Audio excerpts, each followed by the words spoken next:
to another episode of the Driftr podcast with your co-host Brian Fontenot, Brandon Boone, and Kiera Sandoval.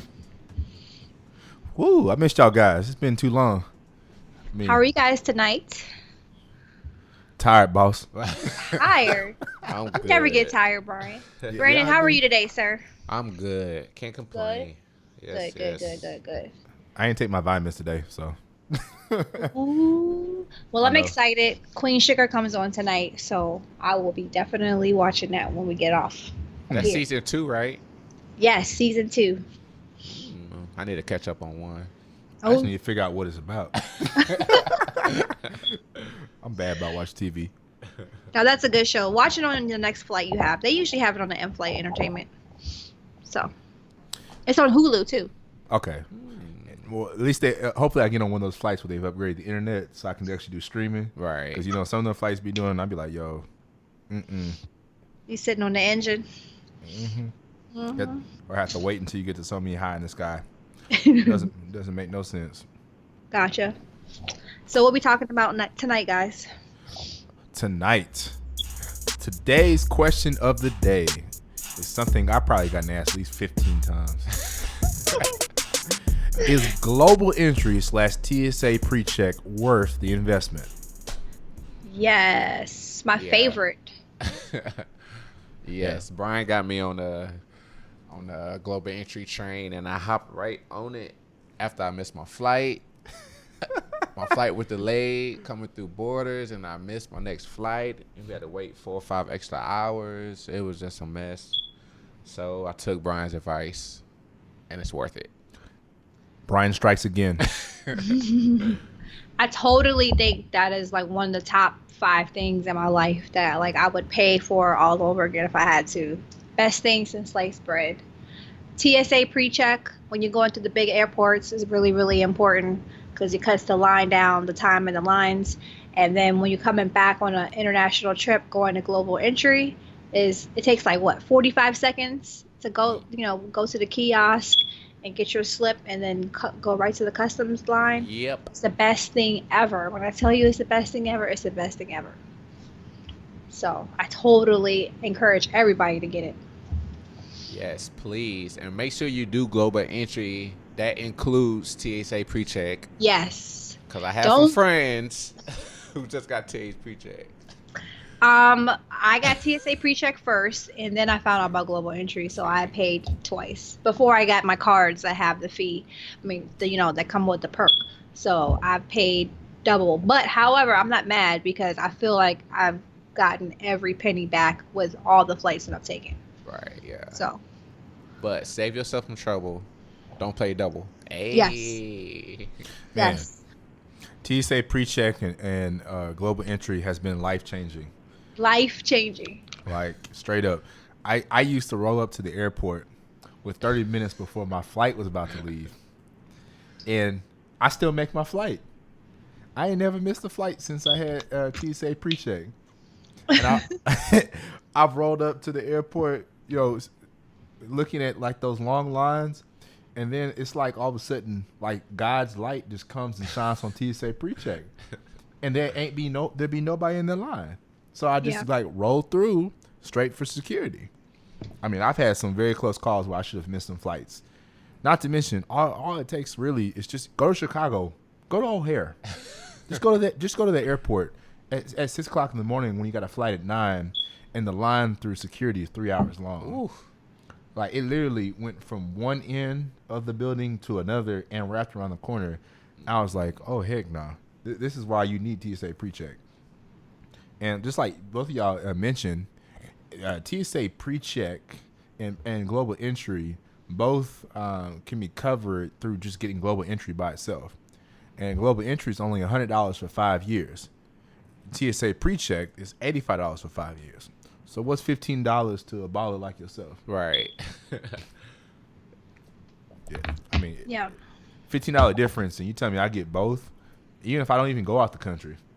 It's No, still I worth it. totally agree. Yeah, no. And I mean, global entry, when you're on those long flights coming back home, Like when it was 14 hours to come back from Dubai, getting off the plane and going straight to the kiosk and getting your slip of paper to go to customs in like 45 seconds because I watched that clock. They actually have a clock in the kiosk. I don't know if you guys ever noticed, but they have a timer in the kiosk that tells you how long you've been there. I think they're probably trying to track it, just to see how many people go through and how fast it takes. It usually takes me about 45 seconds to get through the kiosk and on to the line for the customs. And then when you go through Dulles, everybody has to like queue up or line up. There's like 5 or 7 lines there in Dulles. And then you have to go stand in another long line that wraps around the corner to get through customs. With pre-check, once you get to the customs line, you get to go to the front of the line. So you don't even have to wait to go through customs again. So it's definitely worth it. I'm tired. I'm ready to go home. Sometimes I might not be feeling well when I get back from a trip. So when I get back to global entry, it is the best thing ever to get through the line in 1 minute. So. Yeah, definitely skipping that line. They make it, you basically feel like you're VIP like at the club. Right. Instead of you club airport. Just looking at everybody standing in line, waving at them. Yeah. Just the best feeling. Right. Why you hating? Because you couldn't get in.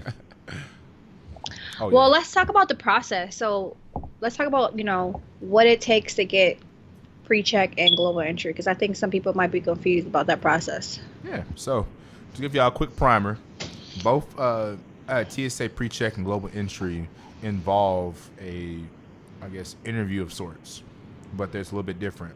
With TSA pre-check, you roll up to their office, which is at certain airports, and you can complete all the stuff there. But with global entry, you first have to do an online application, and then you get a conditional approval. And then with their conditional approval, you have to still roll up to the airport. And there's certain airports, and they schedule a certain time for your appointment. And then from there, they ask you a couple questions. I don't know about y'all, but since I had credit cards that covered my TSA pre-check and my global entry, I did both, so I could see both experiences. Right. My global entry appointment was 3 minutes long. And actually, the global entry appointments are so bad, like they have so many appointments scheduled that they'll have you scheduled out for I had an appointment scheduled for 6 months ahead. But then remember, Brandon, we went to Miami. Oh, yeah. And so when I was in Miami, I just say, let me go walk by your office. Man, they had availability, so I just did my appointment there on Miami, and I was 3 months ahead of time. Whereas TSA pre-check, you pretty much can go there anytime to the airport. You just roll up there. Mm-hmm. And that appointment actually took 15 minutes. And they actually do your fingerprints with TSA pre-check. Right. Yeah, and with global entry, they don't, which is weird to me. Yeah. So when I went to get my TSA pre-check, I didn't have any issues. They took my fingerprints. I paid my money. Okay, I'm out the door. But when I went to my global entry interview, I felt like I was about to get arrested. Like, the man asked me the same 10 questions over and over again. So where's your mom from? North Carolina. Where's your dad from? Not here. So where did you live before? I gave him my address. Where do you work? Morgan Stanley. What did you do before then? Charles Schwab. And then he would ask me the same 4 or 5 questions over and over again. He's like, and where are the last few countries you visited? So I ran all the countries off. Where are all the countries you visited? Answer the question again. And he just kept asking me the same questions over and over. And he kept looking at my photo and looking at me and looking at my photo and looking at me. And it was me. It was a recent photo, so it's not like I changed or anything. But yeah, he gave me a really, really, really hard time. And every single time I come back in the country before I got global entry, the customs officers would give me a hard time. They must have you flagged. And also in other countries, in Dubai, the guy gave me a really, really hard time coming back in. I don't know what it is. They have you flagged. They don't like my name. Better tell them they better like it. Right. I'm changing my name to Mary Smith. That's it. No more Kiera Sandoval. Yeah, I know my interview was 3 minutes. I really felt like it was a waste of time. Because I live in Austin. I had to drive all the way to San Antonio for 3 minutes. I was like, you drove to San Antonio for years? Yeah. No. I hope you had lunch out there or something. No. I was so mad. But it was work. I was trying to get it before Cuba. And they didn't have nothing in Austin, 3-4 months out. So, yeah. At least you were lucky to be able to go to San Antonio. Yeah. Man. Yeah. I just added it as part of one of my trips. Yeah. And I thought that was so smart because like they have offices around the world. American Express actually has their own office that you can go to That's nice. I didn't know that. in New York. So Really? for the New York people, you can get an expedited global entry appointment, all by catered by Amex. You know, I'm the Amex pusher out here, so gotta tell y'all all the good stuff about Amex so that y'all get Amex cards. That's hilarious. Yeah. So, in summary, get your global entry, With the pre-check. and it comes with PreCheck. Yes. Boom.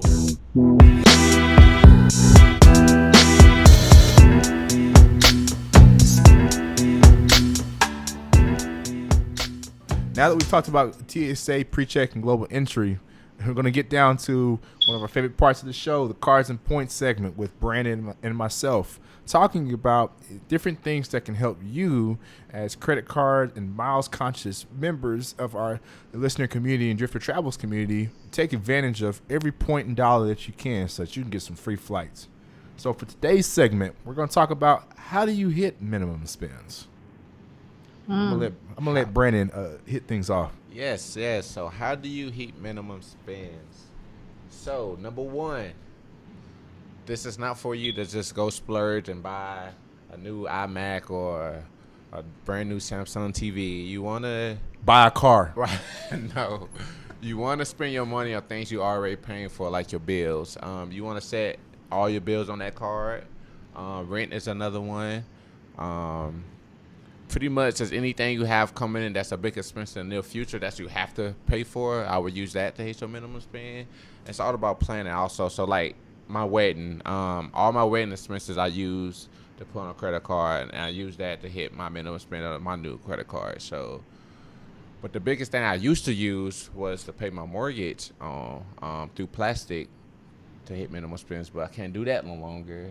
Oh yeah, they stopped the Visa thing. That hurts. But pretty much your bills, I would say, car insurance, electric, health insurance, whatever you can put on your credit card, and rent if you can pay it through a credit card would be my top two options to hit minimum spends. Yeah. Piggyback on that, Brandon. I'm with you on that. So when I got some of my American Express cards last year, I started changing everything. Every bill I had was trying to go on one of these cards. So that include things like my mortgage, water bill, electricity bill, my cell phone bill, my cable, internet, and TV bill. What other bills I have? Hulu, Netflix, all those types of things. My gym dues for 24-hour fitness, and just some other things. Pretty much anything that was going to ask me for a payment, I tried to find a way to do it by credit card.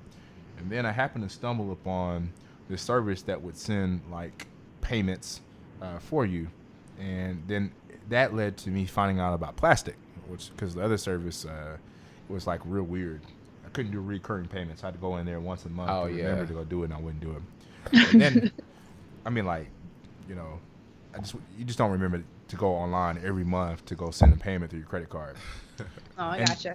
Yeah, and then it helped me to get quickly get to my minimum spends because I didn't really understand it, but I had opened up 5 credit cards all at the same time and didn't really think about the minimum spend for all of that.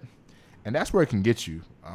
You can open up way too many cards at one time, and then you're sitting there having to do like $15,000 in like 3 months.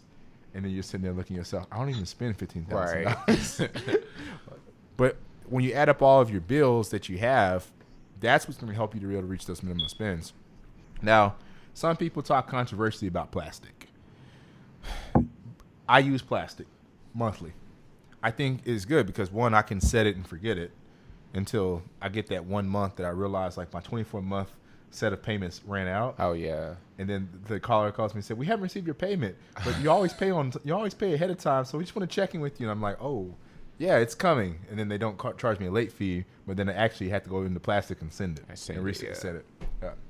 But especially if you're trying to hit minimum spends and you got a large amount to get, it helps for you to be able to go to plastic and just be able to set up payments, especially because you want to hit it quickly. Now, most minimum spends, the way they work, if you have, for instance, a $3,000 minimum spend across the first 3 months, what you can do is if you spend $3,000 in the first month, you immediately get those points. So you don't have to wait the duration of the 3-month duration or whatever to hit the minimum spend. Plus, some credit cards offers sometimes have additional spend. So you may spend, like, for instance, $5,000 in the first couple of months. But if you spend an additional $10,000, they give you more extra points. And so you want to take advantage of it, and plastic might be a way of help. Now, another thing that people do that I'm not hip to, and this is not my way of doing things, but it's getting the gift cards. Yeah. So the way that it works is that if you have certain categories, or you can use gift cards basically to pay for any kind of bills and expenses. So you might go to a store and get like a Visa gift card or American Express gift card or a MasterCard gift card, and might fill it up with $1,000 or such. And you only have to pay maybe a couple of dollars in fees.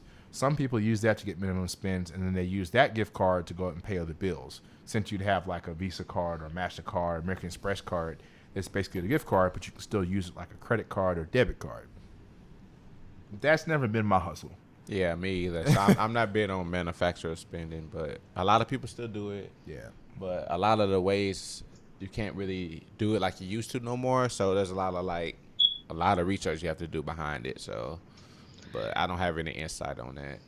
So I've done it a couple times, but what I did first was there's like the gift card app that you can put on your phone. So you can actually just go on your phone, put your credit card number in there, and you can order like several different gift cards, and then you'll get the gift card either in the mail, or sometimes they'll like give you the gift card numbers like on your phone or whatever. So I like to do that because I don't have to go looking in the stores to find gift cards. That's number one, right? So trying to find gift cards nowadays, like the actual vanilla cards or whatever like that, is very, very hard. So if I can get the cards mailed to me, I'm winning right there as far as time goes. So then I had to go find out, well, what grocery stores in my neighborhood would allow me to use a gift card to purchase money orders, because that's the problem. Like you guys said, a lot of those stores shut down the availability to buy buy money orders with gift cards. So I actually found a grocery store near me that will do that. So I got a couple money orders from there, but then it's just like, then I got to go to the bank and then deposit the money orders back in my account. And that's just a hassle for me. So it's just like a lot of little running around that you have to do. Like you have to like actually make it a priority to get all this done, because you got to pay your credit card back. So, and it actually costs money. You got to pay for those gift cards, a couple, $5-6. That stuff adds up, for every gift card that you buy. And then every money order that you buy, you're still paying like 40-50 cents, and that stuff adds up. So, and then when you get the, when you redeem the gift cards, you got to remember how much money you have on each card, and you have to account for the money order costs and all the other stuff. So it's a lot. So if you're going to do the manufacturer spend, I would highly suggest you like plan out how you're going to do it before you just start going out and buying the gift cards. That's my little spiel. That is true. Oh, one other thing, what I did to meet my spending requirements, every time I go out to dinner or go out for a happy hour with my friends, I just offer to pay. And then everyone can cash out me or Venmo me their share. And then I'm paying, I pay for the whole bill. And then that helps me reach my limits faster. And then also what I've done lately is when we go on vacations, I've just offered to pay for everyone's tickets to the people that I know they're going to pay me back, of course. And then, I buy all the tickets, and then they give me the money back. Key disclaimer: people that are gonna pay you back. Right. Yes. Please don't make that mistake of paying for somebody's stuff. Yeah. So for New Orleans, we're going to New Orleans in October, and I needed like another $1,000 or something for my Sapphire Reserve card. So I bought everybody's tickets, 4 people's tickets, and everybody just sent me the money, and then I reached my goal. And I got 3 times points on travel. Oh yeah, I was just about to mention that. For the wedding, I paid for like half the wedding guest flights and accommodations, and they just pay us back. So, man, look at you. That's easy. Okay. Yes, points on deck. Come on now. Okay. When we go on trips, man, go out to eat somewhere and you just take care of the whole tab. People like, you balling. Be like, no, I'm rich in points. Like we went to LA last year, I would just pay for like 16 people's meal, and they would just send me Venmo, and they're like, "Man, you're so generous, Brian." I'm like, "I know. I'm about these points." Right. And then people start looking at you like, "Brian, you going to get your points?" I'm like, "Yeah." Yeah, but you got to do it with people that you know are going to Venmo you right there. Like, I want my money right now, so Brian, they know me. Brian so. will request on spot. Let me see your Venmo app right now. What's your email? I take immediate payments. Brian got Cash App, Venmo, he got PayPal, he got everything on there. Man, you name it. I did that when we went to Vegas. Went to Vegas and bought like 3 sections and got people to pay me back. What? And you know, when you go out to clubs and stuff like that, they're considered restaurants, so you get double points. Ooh. Yes. I learned that when we went to Seattle, Brandon. Nah. And I was like looking at my first statement after I get my credit card, like, yo, I got double points for the bar. So now I'll really be buying bottles. But like, why you ain't tell me I get extra points for this? Mm-hmm. Yeah. So my friends like to go out and, brunch. Brunch in DC is a big thing. We like to do happy hour. So I will gladly pick up the tab as long as I'm with people that will pay me right then and there. So I do it all the time.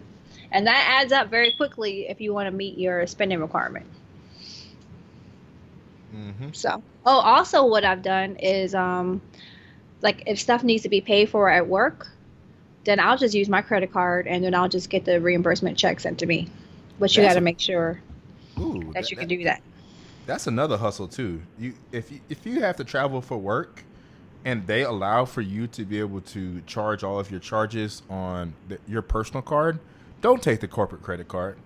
I made that mistake for a year. Work gave me this corporate credit card, and when you're like young, 20, 23, 24, with a corporate credit card, you feel like you balling and stuff.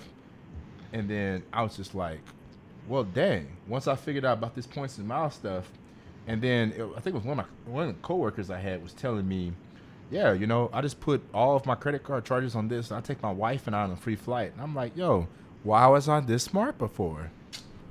Right. Next thing you know, man, I ain't seen that corporate credit card in 3 years. That's easy points. Right.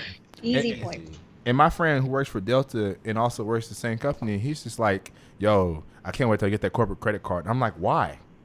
I'm like, you work for Delta, 1, 2, so you got free flights, 2. If I were you, I'd go get the Starwood card and put all of my expenses on there. Right. Exactly. You see my face right now? I'm like, what? Right.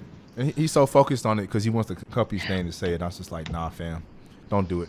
But then I tell you what, when I got my Starwood card, first month, organized an event on my work campus, dropped about $3,000 on the event, dropped $3,000 on my new card, hit the bonus first month.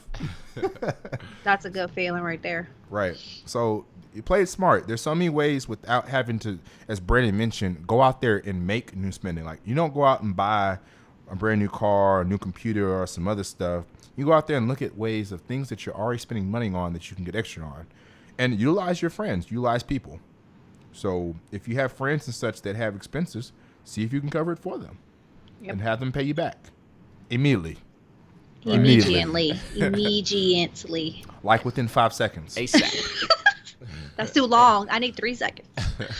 Look, I'm giving time for the internet to refresh. Okay. Gotcha. Outside of that, nah, fam. I need my money, and I need it now. Right, ASAP. Gotcha. What's next, Brian? Getting my money. Yeah. Give me my money. Give me my money. Give my money now. When we go out, Brian, I'm going to pay the bill, okay? Then you're going to Venmo me some money. Oh, you know what? I've actually had to fight friends over that. So when we talk about minimum spends, if you get around too many friends that have that all are about the points game, it's very interesting when you get ready to pay. Be like, from an outside looking in, if you're a person who doesn't know about the points game, you would think that all of us are rich. It'd be like, Brandon, I'm going to pay for it. I got it this time. Then there come me. No, I got it this time. And it could have been like Kira be sitting there. And you'd be like, no, guys, you've been so generous. I got it this time. And he'd be like, no, I got it. No, I got it. And then we sit there and fight. From the outside looking in, you'd be like, man, they rich. They young and they successful. Inside, we like, yo, we trying to get these points. Right. So that'd be the funniest thing. It's funny you said that. I just thought about this. Just quickly going back to the pre-check and the global entry thing. I get a lot of crazy stares when I get in the TSA pre-check line, and when I'm getting the global entry line. Like, it's people looking at me like, the so-called non-melanin people, males, sitting in the pre-check line. They're looking at me like, she got pre-check? What? And I'm throwing my bag of makeup on the belt. I'm throwing my purse on the belt. I got my headphones on. They looking at me like, what? What's she doing? And then when I come back from global entry, they're really mad when they see me walking through the global entry line. I get a lot of stares. I'm sure you guys do too. You guys know that? I just wave at them. Hey. She be wearing Devil's Prada shoes. Never. Never. That's why you getting the looks. Get the side eyes. The side eyes. I get those same kind of looks though as when I sit in first class, and then once I've gone through TSA PreCheck, because everybody be suited up and I just be like some casual jeans. I want to be telling people I could be a tech billionaire. You never know. Right, exactly. Don't judge a book by its cover. Definitely. Yeah, fun stuff in life.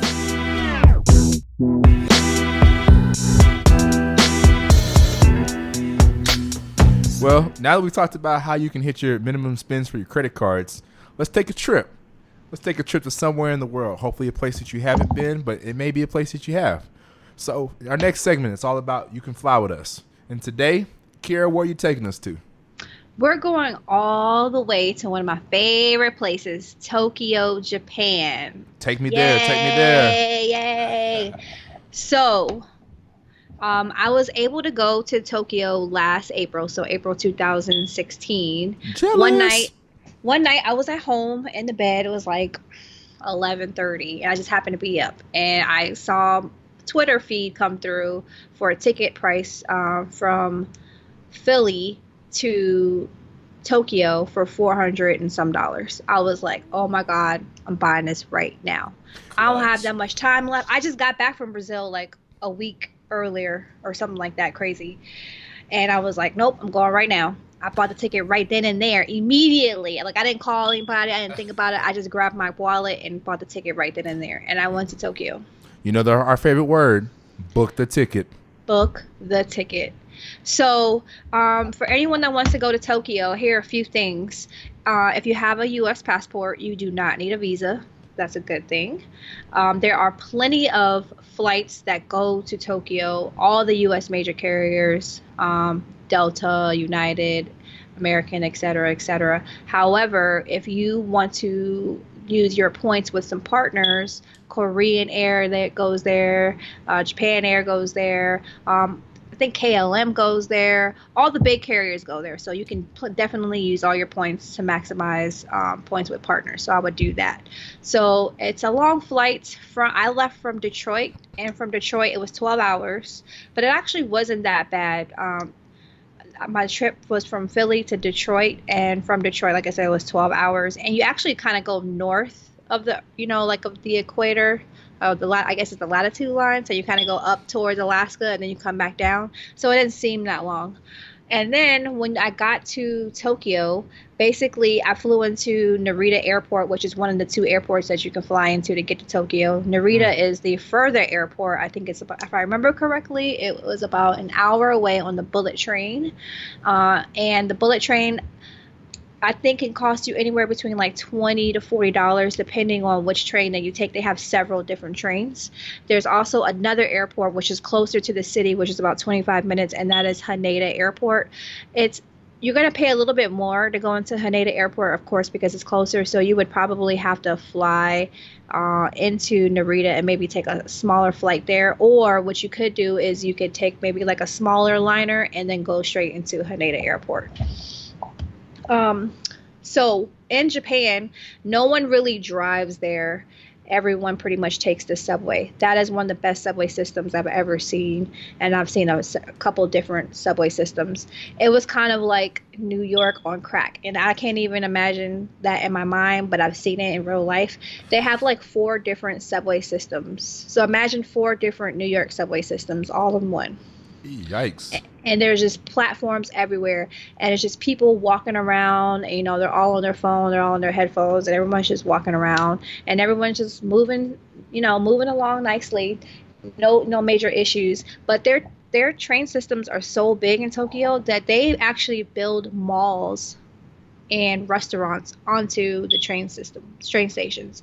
So like Shinjuku Station, which is one of the bigger stations, it has about two malls attached to the actual train station, which is on top. So you have to go up a few levels, but they have high-end stores. You can get any Louis, Fendi, Prada, whatever Gucci that you want. They have high-end restaurants there. They have sushi there. They have ramen there. They have anything you want, you can buy at Shinjuku Station. And then when you leave Shinjuku Station, there's every other store right there in that area. So just a couple other things about Japan or Tokyo. Like I said, everyone takes the train. No one really drives, and Ubers are really expensive, so you don't really get an Uber out there. When I stayed there, I stayed in an Airbnb, and just so you know, their housing is actually very, very small there. So imagine maybe like an efficiency. An efficiency apartment is pretty much the standard size living area for most families, not even a single person, most families in Tokyo. So if you get an Airbnb, just imagine that you're going to get something that's like an efficiency. And there are plenty of hotels in Japan, downtown Tokyo, so you can stay anywhere. And like I said, all the big chains are down there, and you can have plenty of options to choose from. So things to do in Tokyo. Oh, geez, you can go. There's plenty of shopping. I did a lot of shopping when I was out there, from shoes and clothes and watches. There are plenty of electronics. If I know Brian and Brandon, you probably guys would be really excited. There was an electronics stores in Shinjuku. It had 8 floors of just electronics. Take me there, Jesus. Take me there. Hit that minimum spend real quick. Exactly. So there's plenty of shopping there. You can also go to there are a couple of temples there that you can go to. There are a lot of parks out there as well, so you can hit the parks out there. There's also there's a wall out there. I can't remember the name off the top of my head, but that was a really nice experience, and I was able to actually crash a 5K that ran around the wall of the castle. So that was pretty fun. That's something I've never done before. And the best part about Tokyo, which I think which everyone has agreed with, is the food. The food is really, really, really, really good in Tokyo, and it's cheap. You can get the best ramen you've ever had in your life for like $3 or $5. Or you can get a lot of sushi while you're there. And you're talking about fresh sushi. And, you don't have to go to the high-end places in Tokyo to get really good sushi. It's the hole-in-the-wall places that are really, really good. It's the hole-in-the-wall places that have the really good ramen as well. There are a few different places, Americanized, like restaurants, if you just really don't want any more ramen or sushi. I kind of got to that point. There are like a Hard Rock Cafe. There's actually like an American sports bar there in Roppongi Hills, which was really nice. And there are a couple other American bars out there as well. So you can definitely go out there and just eat ramen every single day and pay between $3 and $5. And they actually have these cool ramen bars where you go in the restaurant and they have a machine, like a kiosk, and you just punch the button that you want for the ramen, and you pay your money, and then you get a little ticket, and you just take the ticket to the front counter, and then they prepare your ramen in like 2 minutes, and then you're done. So you don't even have to talk to anybody.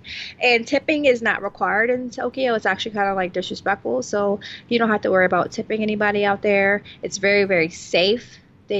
Japan is actually one of the countries that has like the fewest fatalities in the world, so you don't have to worry about that. And then also, Tokyo is very, very clean. Well, you would think with all of those people that it would be a dirty city, kind of like a New York City. Not at all. It's very clean.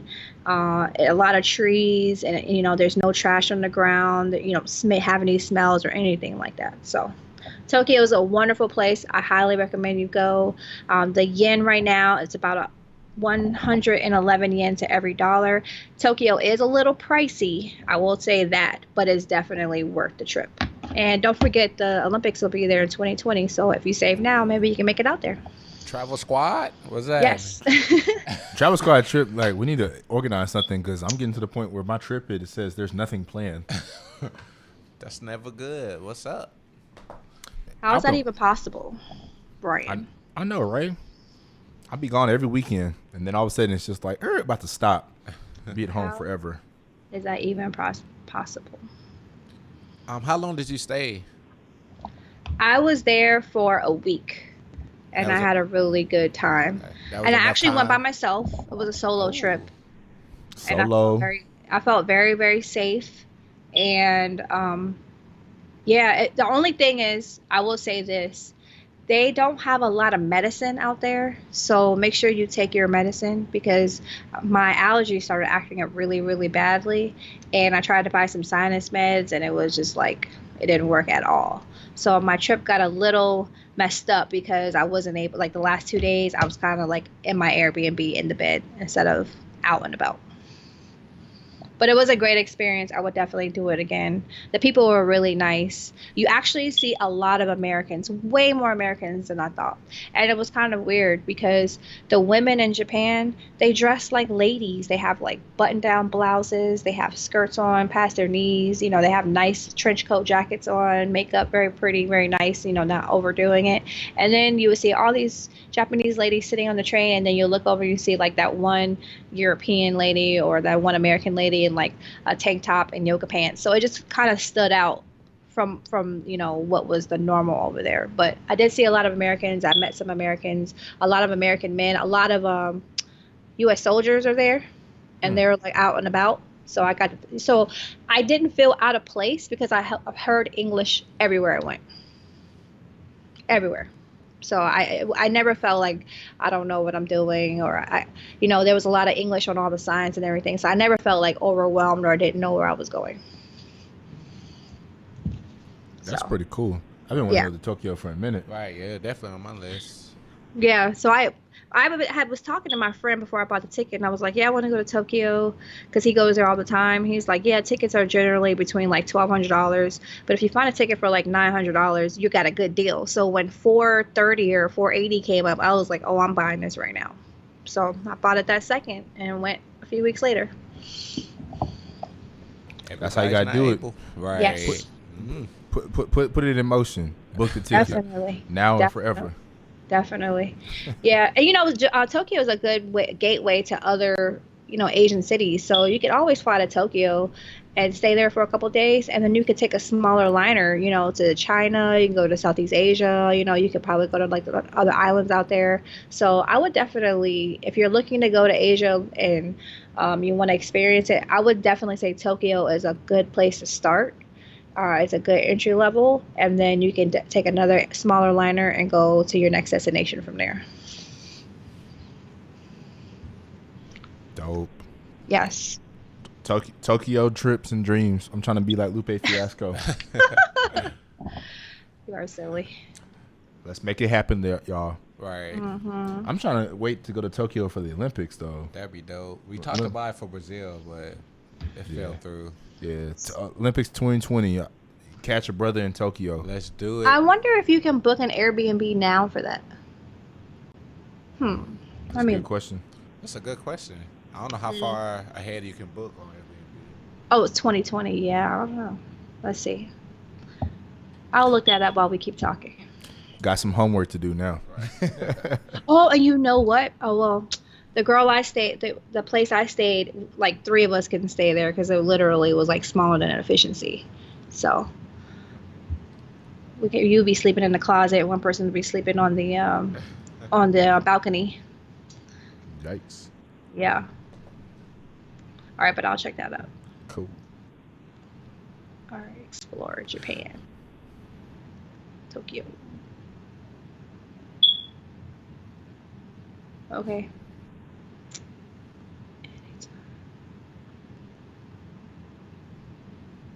Nope, only June 18th, 2018. Oh, okay. Just a year out. Year out.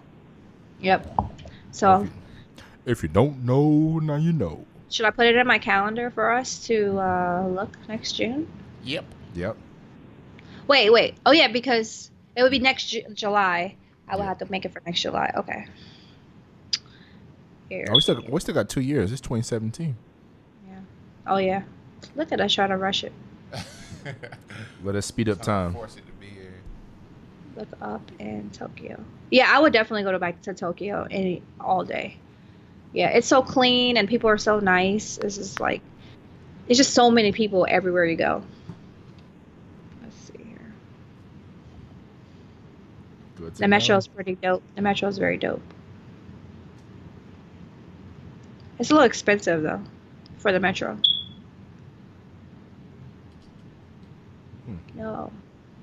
So I bought the major liner there is the not metro liner. The major train system is the Japanese railroad line, the JR, and they have a pass. It's so expensive that I had to buy a 7-day metro pass for $250, and that's the cheapest price. And you have to buy it in the United States before you go there. But with that 7-day pass, I could go anywhere in Tokyo as much as I want for 7 days. Hmm. But even though I really, and even though I stayed within Tokyo and went from to Narita and to the city or whatever, like I still paid less money doing it that way than I would have if I had gone to Tokyo and just bought a ticket every time I needed a ticket. Does that make sense? Mm-hmm. Yep. Yeah. So yeah, so you gotta, if you do go to Tokyo, it's best to buy the week-long train pass if you're going to be out and about and all around places because the Ubers are really expensive.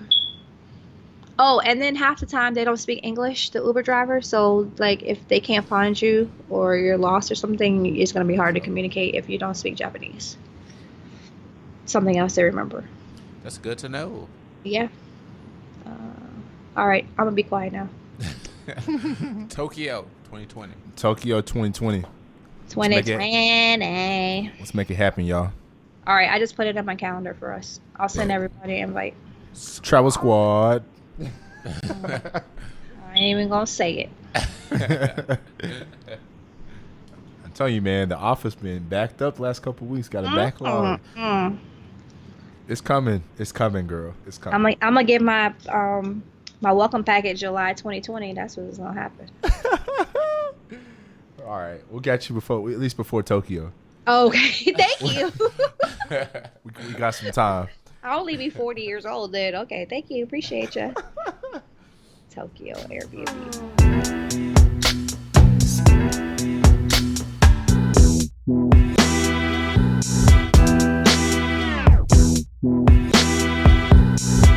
All right, guys, we've taken y'all to the beautiful country and beautiful place of Tokyo, Japan.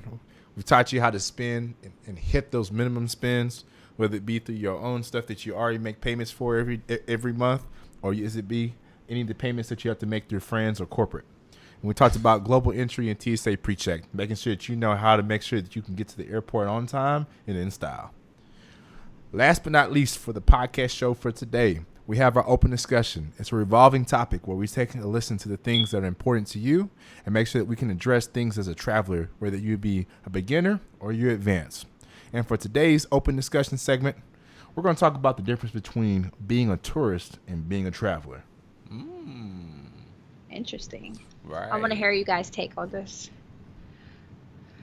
Well, being a tourist versus being a traveler. I'm a tourist. Nah, just playing. Look, I'm a traveler. It's best to be a traveler. So being a tourist is like, I don't even know how to explain it because I've never been a tourist. Just standing out, like, so one of my first international trips was Colombia, in Bogota.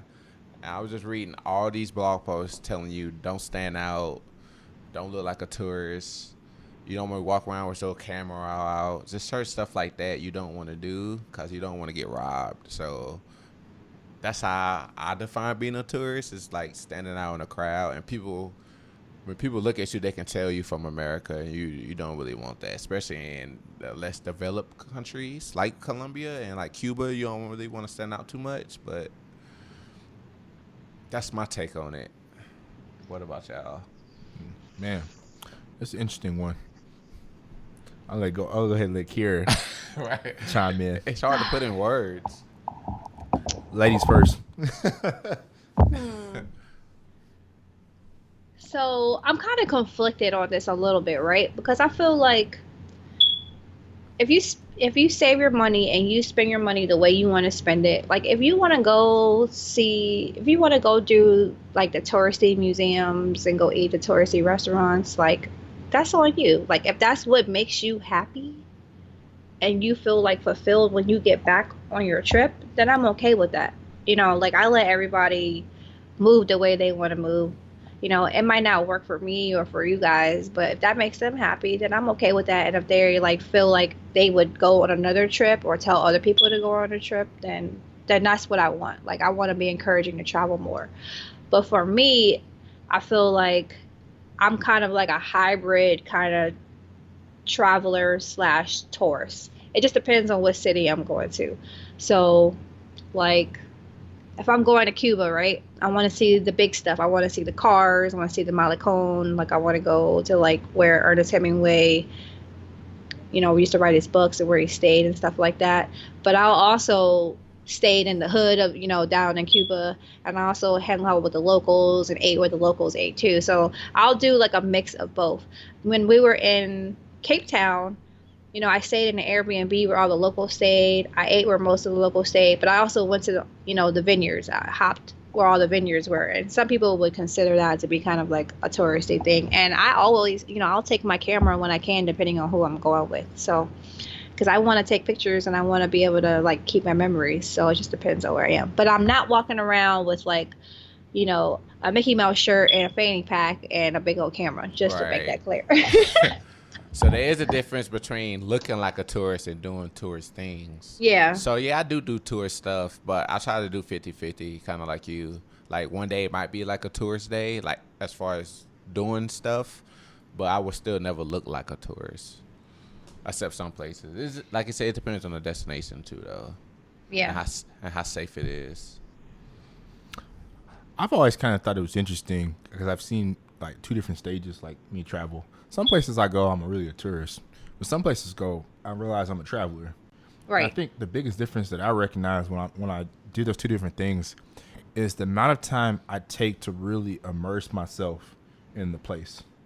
I've been on some trips where it's kind of like checklist. Seen this monument, seen this, seen that, and you take pictures. And then I've been on other trips where I went and I said, you know what? I'm not going to focus on trying to hit everything. I'm going to touch on a few things. I'm going to spend time with local people. I'm going to get to know like their cultures, customs. I'm going to talk with them. I'm going to sit there and do life with them. And I think those are the ones that I remember the most, where I was, instead of being a tourist of hitting places and checking off and saying, I've been there, I was more of a traveler that said, not only was I there, this is what I learned from it. And this is what I gained from it. And this is how it changes my life. This is how I look at things differently. And I think it's okay to be a tourist because there's such a beautiful world out there, a lot of things to see. But I think sometimes if you can mix being a tourist some days and being a traveler some days, you really get the most out of every country you've been to. I feel like Right. I've learned so much about business because of all the trips that I've been on and understanding like how people do life, how people do business, and all kinds of other things that really kind of just touched my life. So it just kind of depends, I guess. So would you say a tourist is someone who goes and stays at like all-inclusive hotels all the time? No, Because I've heard people say that. That's why I'm asking. I don't think so. I think that I don't think part of where you stay could play a part. I've stayed in hotels but spent more time with the people. I really treat the hotel like just a place for me to lay my head. But I've also stayed in Airbnbs where we really got time to spend time with people too.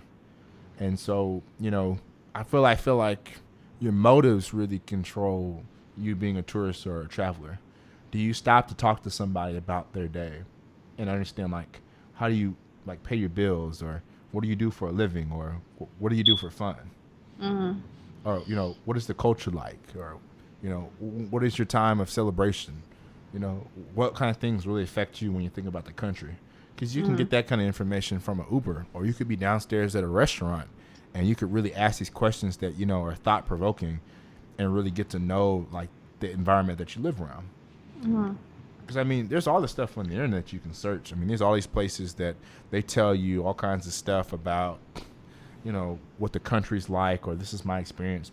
But then when you get over there, it's a whole nother thing sometimes. when you actually take the time to really get to know the people and really do life with these people.